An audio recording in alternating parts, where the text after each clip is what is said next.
जयपुर में केंद्रीय मंत्री गजेंद्र सिंह शेखावत ने भाजपा मीडिया सेंटर पर कई कांग्रेस नेताओं को भाजपा की सदस्यता दिलाई है, जिसमें जोधपुर के पूर्व मेयर रामेश्वर दादीच, दौसा के पूर्व जिला प्रमुख और कांग्रेस नेता विनोद शर्मा के साथ दर्जनों कांग्रेसियों ने भाजपा का दामन थामा।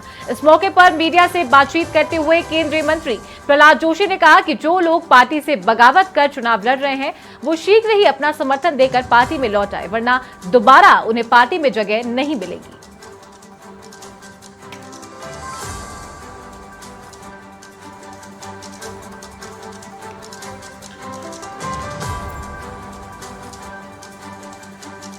और इसी खबर पर रुख करते हैं हमारे सहयोगी भूपेंद्र बिश्नोई का, जो कि लाइव हमारे साथ जुड़ गए हैं। भूपेंद्र, जोधपुर के पूर्व मेयर रामेश्वर दादीच ने कल भाजपा की सदस्यता ग्रहण की है। कौन कौन से ऐसे नेता हैं जो कल भाजपा में शामिल हुए हैं? जी देखिए, जोधपुर में सबसे बड़ा नाम अगर ब्राह्मण नेताओं में गिना जाता है तो वो रामेश्वर दादीच का था, और जोधपुर में कांग्रेस के लिए सबसे बड़ा चेहरा था।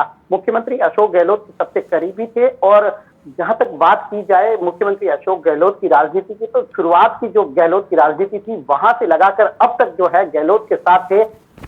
लास्ट विजिट में जब गहलोत यहाँ पहुंचे थे तो उनके साथ प्रत्येक सभाओं में जो है रामेश्वर दादीच मौजूद थे, लेकिन वो लगातार सूरसागर सीट पर सक्रिय थे और सूरसागर से टिकट मांग रहे थे। लेकिन जब उन्हें टिकट नहीं मिला, अचानक से जो है पहले के प्रत्याशी अयूब खान, जो फिलहाल आरपीसी के मेंबर है, उनके बेटे शहजाद को टिकट दे दिया गया, तो वो नाराज हो गए। उनका साफ कहना था कि वो लगातार इस सीट पर तपस्या कर रहे थे, इस सीट पर लोगों से मिल रहे थे और अपना जो है पूरा ग्राउंड तैयार किया था, लेकिन अचानक उनका टिकट कट गया है। इसी नाराजगी के चलते उन्होंने पहले अपने कार्यकर्ताओं के साथ बैठक की और फिर निर्दलीय जो है नामांकन दाखिल कर दिया।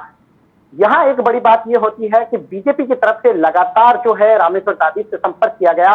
सरदारपुरा के प्रत्याशी, क्योंकि रामेश्वर दादीच का आवास जो है सरदारपुरा में है, तो महेंद्र सिंह राठौड़ उनके घर पर पहुंचे। धीरे धीरे मुलाकातों का सिलसिला शुरू हुआ, लेकिन कांग्रेस की तरफ से उनके पास बताया ये जा रहा है कि फोन तक नहीं गया, उन्हें मान बनवार के लिए उनसे बात तक नहीं की गई, और जिसके चलते उनकी नाराजगी और जाहिर हुई। वो लगातार कांग्रेस से नाराज रहे और उसके बाद कल उन्होंने अचानक जो है पहुंचकर अपना नामांकन वापस ले लिया। जब वो नामांकन वापस लेने पहुंचे तो उनके साथ उनके समर्थक थे। तब तक बिल्कुल मामला शांत था। ये जो है बात लीक नहीं हुई थी कि वो लगातार बीजेपी के नेताओं के जो है संपर्क में है, और अचानक जब वो घर पहुंचते हैं तो बीजेपी के कई जो स्थानीय नेता है वो उनके घर पर पहुंचते हैं। कांग्रेस के भी कुछ एक दो नेता पहुंचे थे, लेकिन उनकी बात नहीं बनी, और फिर यहाँ से प्रोग्राम बना जयपुर जाने का। जयपुर के लिए विशेष चार्टर्ड विमान उनके लिए यहाँ भेजा गया। चार्टर्ड के जरिए वो जयपुर पहुंचे और जाकर बीजेपी ज्वाइन की। तो सबसे बड़ा चेहरा था ब्राह्मण मतदाताओं के लिए। इनका इफेक्ट जो है आप ये मान सकते हैं कि जोधपुर के शहर की तीनों सीटें, चाहे सरदारपुरा हो, सूरसागर हो या जोधपुर शहर हो, उसके अलावा गोपालगंज सीट जहां से वो आते हैं, जहां उनका गांव है, वहां भी काफी इफेक्ट है, और ये प्रभाव जो है कांग्रेस के मतों में काफी प्रभाव डालेगा उनका बीजेपी में शामिल होना। और अब जो है बीजेपी जैसा कि बीजेपी ने कह दिया है कि वो अब इन्हें जो है लगातार चुनाव मैदान में रखेंगे और उनसे जो है अपनी मुख्य भूमिका में लाएंगे जोधपुर के चुनाव में। तो कहीं ना कहीं कांग्रेस के लिए काफी नुकसान ये जो है रामेश्वर दादीच के बीजेपी में जाने से होगा। खासतौर से शहरी सीटों पर काफी नुकसान होगा। अब देखने वाली बात होगी कि कांग्रेस इस डैमेज को कैसे कंट्रोल कर पाती है। क्या कांग्रेस के दूसरे चेहरों को जो है प्रमोट करेगी, जो लगातार जो है फील्ड में सक्रिय रहे हैं। कांग्रेस के पास कुछ और अच्छे चेहरे हैं जिन्हें कांग्रेस हो सकता है प्रमोट करे, लेकिन फिलहाल रामेश्वर दादीच जो बीजेपी में शामिल हुए हैं, कांग्रेस के लिए एक बड़ा झटका है। बड़ी बात देखिए, जिस वक्त नाम वापस लिए जा रहे थे, कल अंतिम दौर तक जोधपुर शहर सीट पर मनीषा पंवार कांग्रेस की उम्मीदवार है, वो लगातार सक्रिय थी। उसने कई जी भूपेंद्र, तो जैसा कि आपने बताया कि कांग्रेस ने उन्हें मनाने की कोशिश नहीं की, रामेश्वर दादीच को। ब्राह्मण मतदाता उनके साथ में काफी संख्या में आप बता रहे हैं, तो क्या यहाँ पर यह कहना ठीक होगा, क्योंकि सूरसागर सीट से सूर्यकांता व्यास लगातार चुनाव जीतती आई है, बड़ा चेहरा यहाँ पर माना जाता है, ब्राह्मण मतदाता उनके साथ जाते हैं, तो कहीं ना कहीं कांग्रेस को यह चीज पता है कि उस सीट पर जीत हासिल नहीं होगी, इसलिए मनाने की कोशिश नहीं की गई? जी देखिए, रामेश्वर दादीच जो सूरसागर सीट पर खड़े थे, ये इफेक्ट सबसे ज्यादा जो है कांग्रेस को कर रहे थे जी, बीजेपी को कर रहे थे, क्योंकि बीजेपी के काफी अच्छे मतदाता जो है सूरसागर सीट पर है। उसके अलावा जो माइनॉरिटीज के वोट है उन पर भी काफी इफेक्ट था। तो नुकसान कांग्रेस और बीजेपी को लगभग बराबर हो रहा था। मनाने की कोशिश बीजेपी इसलिए कर रही थी क्योंकि अगर वो दूसरी सीटों पर काफी प्रभाव डालेंगे। खासतौर से सरदारपुरा सीट और जोधपुर शहर सीट, इनसाइड सिटी की सीट है जोधपुर शहर सीट, यहाँ भी काफी अच्छी संख्या में ब्राह्मण मतदाता है, तो उन पर भी जो है रामेश्वर दादी की अच्छी पकड़ है। पूर्व महापौर है, ये महापौर उस वक्त जीते थे जब एक चुनाव हुआ था, महापौर को सीधा चुना गया था, उस वक्त चुनाव जीते थे, तो एक पूरे शहर में सर्वमान्य चेहरा हो चुके थे ब्राह्मण मतदाताओं के लिए, ब्राह्मण लोगों के लिए। तो वो काफी इफेक्ट जो है उन पर डालेंगे, क्योंकि काफी अच्छी रीच है उनकी शहर में, और एक अच्छा उनका जो है टीम है उनके पास। खासतौर से कल जिस वक्त हम उनके घर पहुंचे तो उस वक्त भी काफी अच्छी संख्या में उनके घर पर जो है कार्यकर्ता और उनके समर्थक मौजूद थे। वो लगातार उन्हें हमें तो ये कह रहे थे कि उनके कार्यकर्ता कहेंगे जिस तरीके से वो आगे बढ़ेंगे, लेकिन अंदर खाने बहुत कुछ चल रहा था, अंदर खाने फोन कॉल चल रहे थे, अंदर खाने उनके कार्यकर्ता लगातार संपर्क में थे। और उस वक्त जो एक बीजेपी के बड़ा चेहरा हमें वहां नजर आया, तो उस वक्त सभी ने अंदाजा लगा लिया था कि अब रामेश्वर दादी कुछ बड़ा करने जा रहे हैं।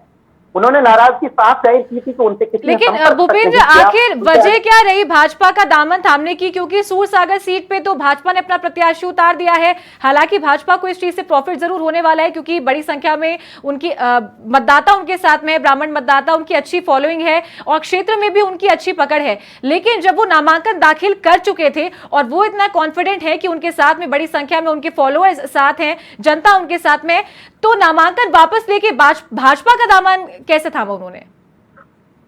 जी देखिए, ये एक बड़ी बात है। देखिए, सरदारपुरा से हेम सिंह गहलोत जो मुख्यमंत्री के काफी बड़े सीफेसलार माने जाते हैं, वो लगातार नामांकन वापस लिरवा रहे थे, जो निर्दलीय खड़े थे। जोधपुर शहर सीट से मनीषा पंवार जो खुद उम्मीदवार है, वो काफी लोगों को लेकर पहुंची और कम से कम 4 से 5 नामांकन वापस लिरवाए। लेकिन सूरसागर एक ऐसी सीट थी जहां कांग्रेस का कोई भी नेता ये सक्रिय नहीं नजर आया किसी के पक्ष में नामांकन वापस लिरवाने के लिए।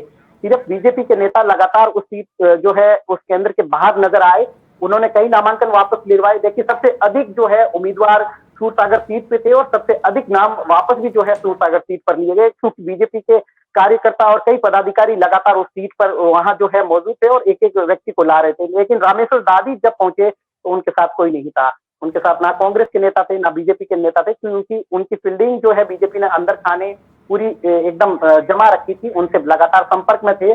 कई नेता, विजय राहटकर उनसे मिली, गजेंद्र सिंह शेखावत से वो लगातार संपर्क में थे, और फिर विशेष चार्टर्ड विमान उनके लिए भेजा गया। देखिए, बड़ी बात ये है, यहाँ से जा सकते थे, आज ज्वाइन कर सकते थे, लेकिन बीजेपी को पता था कि कहीं ना कहीं अगर मुख्यमंत्री अशोक गहलोत उनसे बात कर लेते हैं या कोई दूसरा कांग्रेस का बड़ा नेता उनसे बात कर लेता है, तो उनका जो है मन बदल सकता है, वो कांग्रेस में फिर से रह सकते हैं। लेकिन बीजेपी ने एक जो है मिनट भी जाया नहीं होने दिया, विशेष चार्टर्ड विमान भेजा, जयपुर गए, बीजेपी ज्वाइन की और वापस रात को यहाँ पहुंच गए। उनका स्वागत हुआ और आज संभवतः वो बीजेपी के लिए फील्ड में भी चुनाव मैदान में नजर आएंगे।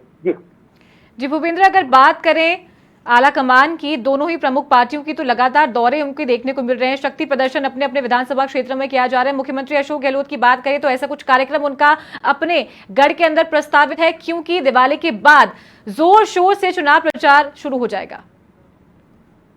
जी देखिए, कांग्रेस ने चुनाव प्रचार शुरू कर दिया है। आज मुख्यमंत्री अशोक गहलोत पाली के बाली विधानसभा क्षेत्र में आ रहे हैं, जहां मुख्यमंत्री के सबसे करीबी नेताओं में से एक बद्रीराम जाखड़ यहाँ से जो है कांग्रेस के उम्मीदवार है। पहली सभा मुख्यमंत्री की बाली में होगी, उसके बाद सुमेरपुर और भीनमाल, तो 3 सभाएं आज जो है मुख्यमंत्री की होगी। और बताया ये जा रहा है कि 4 बजे मुख्यमंत्री अशोक गहलोत लगभग 4 बजे जोधपुर पहुंच जाएंगे और उसके बाद जोधपुर में बात ये भी निकल कर सामने आ रही है कि लूनी से जो उम्मीदवार है महेंद्र बिश्नोई, उनके कार्यालय के उद्घाटन में पहुंचेंगे और कुछ और छोटे कार्यक्रम जो है उनके बन सकते हैं। कल मुख्यमंत्री अशोक गहलोत फिर से जोधपुर जो है 10 सीटों पर सक्रिय होंगे। सुबह के वक्त कई नेताओं से 1 to 1 कर सकते हैं।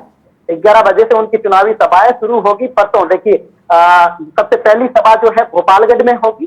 भोपालगढ़ के बाद मुख्यमंत्री लोहावट जाएंगे और लोहावट से फलोदी जाएंगे और उसके बाद फिर जोधपुर पहुंचेंगे। फिलहाल ये स्पष्ट नहीं है कि मुख्यमंत्री दीपावली जोधपुर में मनाएंगे या जयपुर में, लेकिन जोधपुर में जिस तरीके से मुख्यमंत्री वक्त दे रहे हैं, लगातार एक एक सीट पर फोकस कर रहे हैं, तो मुख्यमंत्री भी किसी तरह की जो है एक्सक्यूज नहीं रखना चाहते कि मुख्यमंत्री ने इन सीटों को समय नहीं दिया। जोधपुर की तीनों सीटें मुख्यमंत्री के लिए काफी महत्वपूर्ण है। तो सूरसागर सीट जो लंबे समय से सूखा है कांग्रेस के लिए, उस सीट पर लगातार जो है बीजेपी जीत रही है। जोधपुर शहर सीट सिर्फ मनीषा पंवार एक बार जीत पाई है, उस पर भी लगातार बीजेपी जीत रही है और सरदारपुरा सीट तो मुख्यमंत्री की है ही। इन सीटों पर मुख्यमंत्री किस तरीके से चुनाव प्रचार करेंगे, क्योंकि उन्होंने प्रत्येक शाम का वक्त, आज शाम और कल शाम का वक्त इन तीनों सीटों के लिए दिया है। कल दिन में मुख्यमंत्री जोधपुर के रूरल इलाके में काफी सक्रिय दिखी है। गोपालगंज, लोहावट और फलौदी, ये तीनों सीटें मुख्यमंत्री के लिए काफी महत्वपूर्ण है। जी भूपेंद्र, कल आखिरी दिन था नामांकन वापस लेने का। 3 बजे के बाद स्थिति साफ हो गई है। जोधपुर क्योंकि मुख्यमंत्री अशोक गहलोत का गढ़ माना जाता है और जैसा कि आपने पहले भी बताया था कि इतनी बगावत जोधपुर में कांग्रेस में देखने को नहीं मिली है। बात अगर बीजेपी की करें तो क्या कुछ ऐसे नेता रहे हैं जिन्होंने अपना नामांकन वापस लिया है और अब वहां पर स्थिति साफ हो गई और किसके पक्ष में मुकाबला देखने को मिल रहा है? जी देखिए, जहां तक बीजेपी की बगावत की बात करें तो बीजेपी में कोई बड़ा चेहरा नहीं था। छोटे मोटे जो कार्यकर्ता थे वो 2-4 सीटों 2-4 जगह पर इफेक्ट कर रहे थे, उनके नाम वापस हो चुके थे क्योंकि बीजेपी कल बहुत सक्रिय नजर आई। परसों रात से ही बीजेपी काफी सक्रिय नजर आई। उनके एक पदाधिकारियों को जो है जिम्मा दिया गया था, उनके खासतौर से पन्ना प्रमुखों को भी जिम्मा दिया गया था कि वो अपने इलाके में जो निर्दलीय खड़े हैं उनके बारे में तमाम जानकारी जुटाई जाए, वो किससे इफेक्टेड है, किस नेता को भेजा जाए तो वो अपना नामांकन वापस ले सकते हैं। तो इस रणनीति के तहत बीजेपी ने काम किया और अपने जो 2 से 3 इनसाइड सीटें जो सूरसागर और शहर सीट पर थे उन्हें वापस नॉमिनेशन वापस लेने के लिए मना लिया। कांग्रेस के लिए सबसे बड़ा नाम था रामेश्वर दादी, जो अब छोड़कर जा चुके हैं। वहीं फलौदी सीट पर देखिए, फलौदी सीट पर भी एक निर्दलीय थे जिन्होंने नाम वापस लिया। वो कांग्रेस को काफी जो है डैमेज कर रहे थे, काफी नुकसान कर रहे थे कांग्रेस को। वहां कांग्रेस के प्रकाश संघानी अब अच्छी स्थिति में आ चुके हैं। एक अच्छी फाइट जो है फलौदी में भी देखने को मिलेगी। लेकिन आरएलपी ने 4 सीटों पर जोधपुर में दोनों ही राजनीतिक दलों के समीकरण बिगाड़ दिए हैं। खासतौर से गोपालगंज में, जहां पुखराज गर्ग आरएलपी के प्रदेश अध्यक्ष है और वर्तमान विधायक भी है, उन्होंने दोनों ही राजनीतिक दलों के समीकरण बिगाड़े हैं।